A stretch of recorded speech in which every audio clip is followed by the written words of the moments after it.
anniversary celebration year. Today we have as our special guest speaker the Reverend Richard Bonner, one of our own church members who chose the ministry as their profession.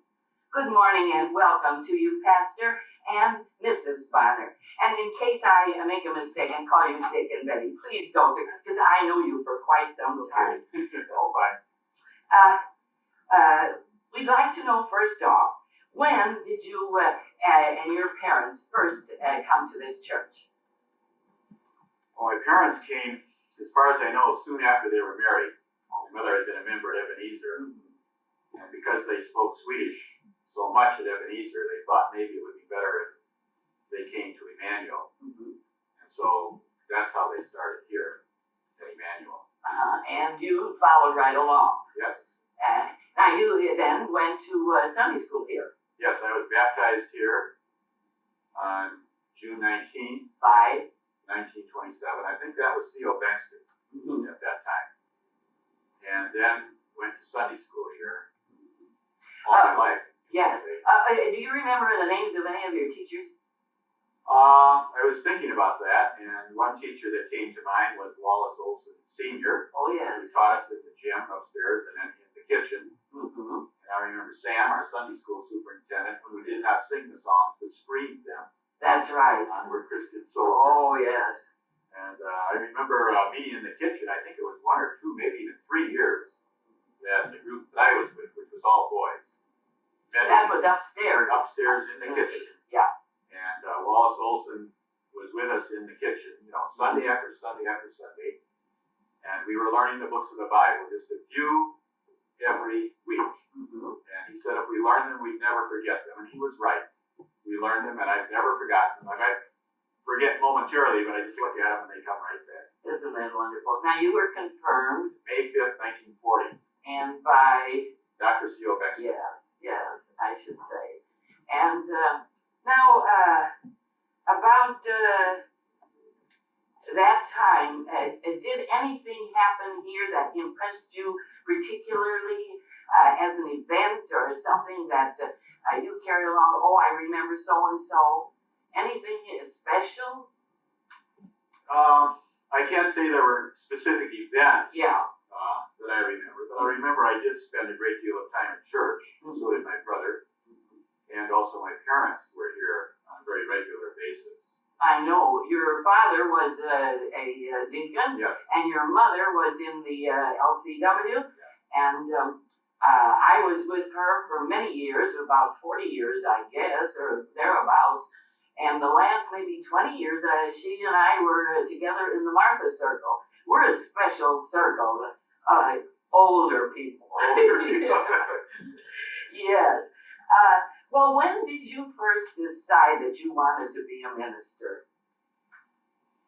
Well, it's hard to really just pinpoint it, because in my own case, I thought about it for a long time, and I wasn't sure. When I came home after the war, I was very unsettled and did not know really what I wanted to do. I had some jobs and got along okay, but I wasn't really settled. And I was teaching a Sunday school class, and I met Betty. And we went to her church, we went to this church, and so on. And Pastor Gustafson approached me on it and asked me if I had thought about it. And I said that I had, but I wasn't so sure that was what I should do. That's right. And well, talking about you taught a Sunday school class, that was boys. yes, I had all boys. And the reason I say that is because I talked to one of the boys not too long ago, and I said that you were coming here. He's out of town. And he says, we did object strenuously to when you left them on Sunday for a date. They couldn't understand why. It was more important for you to go and see Betty than to be with them. Because I think now they realize what it was. But I don't know whether they ever told you that. But They may have, I don't. But he remembered that, yes, I should say. Well, now, where were you ordained and when? I was ordained at Jamestown, New York. Betty and I were out there with my parents, and my brother and his wife came out. It was on June 22nd, 1958, at what they called the Chautauqua Grounds in Jamestown, New York. And this was the highlight of the National Convention of the Augustana Lutheran Church that year.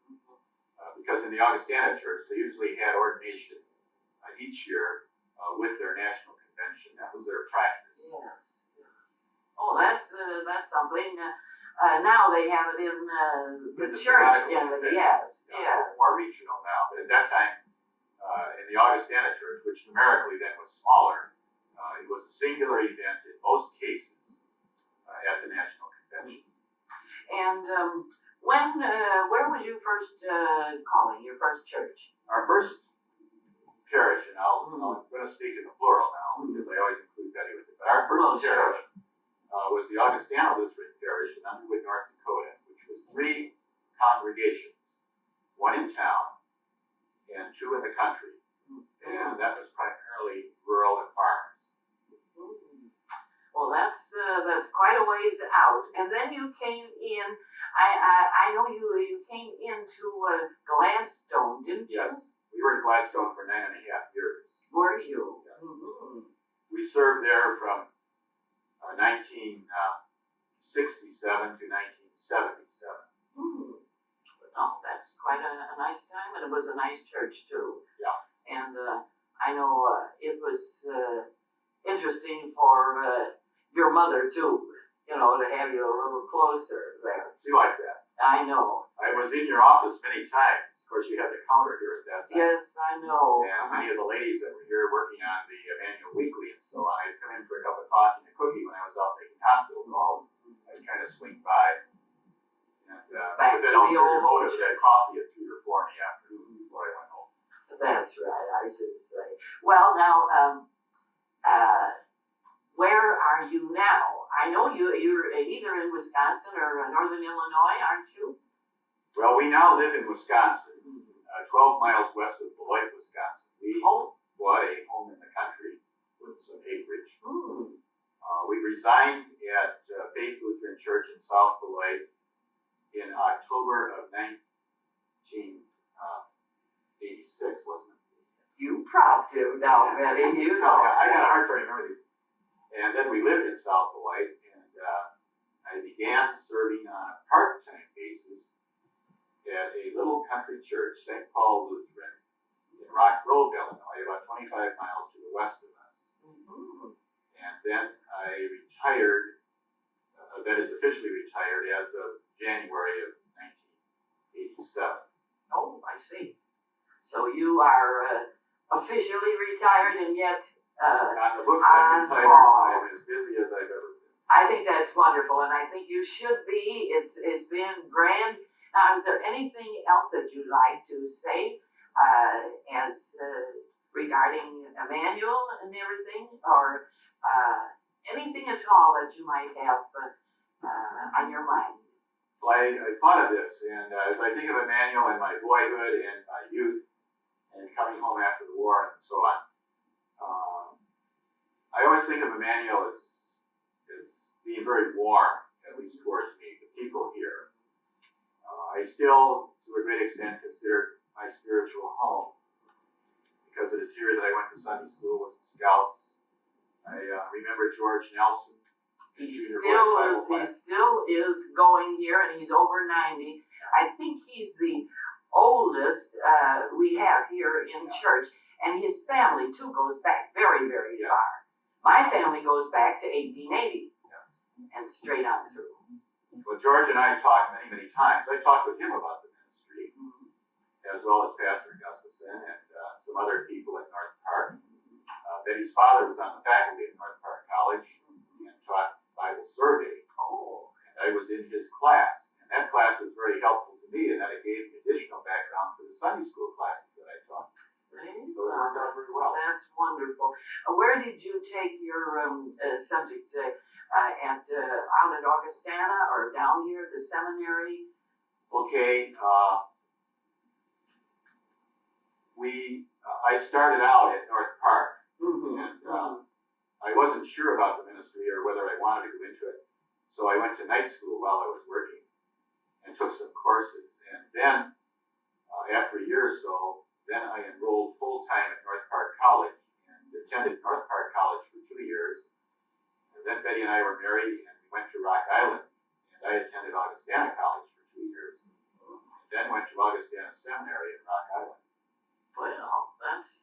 Well, that's pretty close to home. It's a good Illinois series all the way through, and wonderful that you did go to North Park. I think that's maybe where you met Betty, isn't that it? Well, not exactly. Not exactly, but very close. Yes. It was a help. Right. She was in the academy at North Park, Oh, high school. Well, that's very interesting. Well, I wonder if we've covered everything here. Is there anything else that you'd like to mention at all? Well, we're very glad for the invitation to be with you today. I got your first letter from Mrs. Hepner last fall, I think in October. So I immediately brought it to our church council in the little church where I serve part-time in order to get it on the books and minutes and clear for this March. That takes And time. left the date open as to whatever date, would seem to work out. Yeah, we started early. She is head of the whole situation here, and she's been working very, very hard on it. Very happy that you were able to come. We are so glad that you could be here and be our speaker and our preacher for today. And we know we're going to hear something very nice of our own one boy that started here right off the bat from Immanuel. Thank you very much, Pastor and Mrs. Bonner.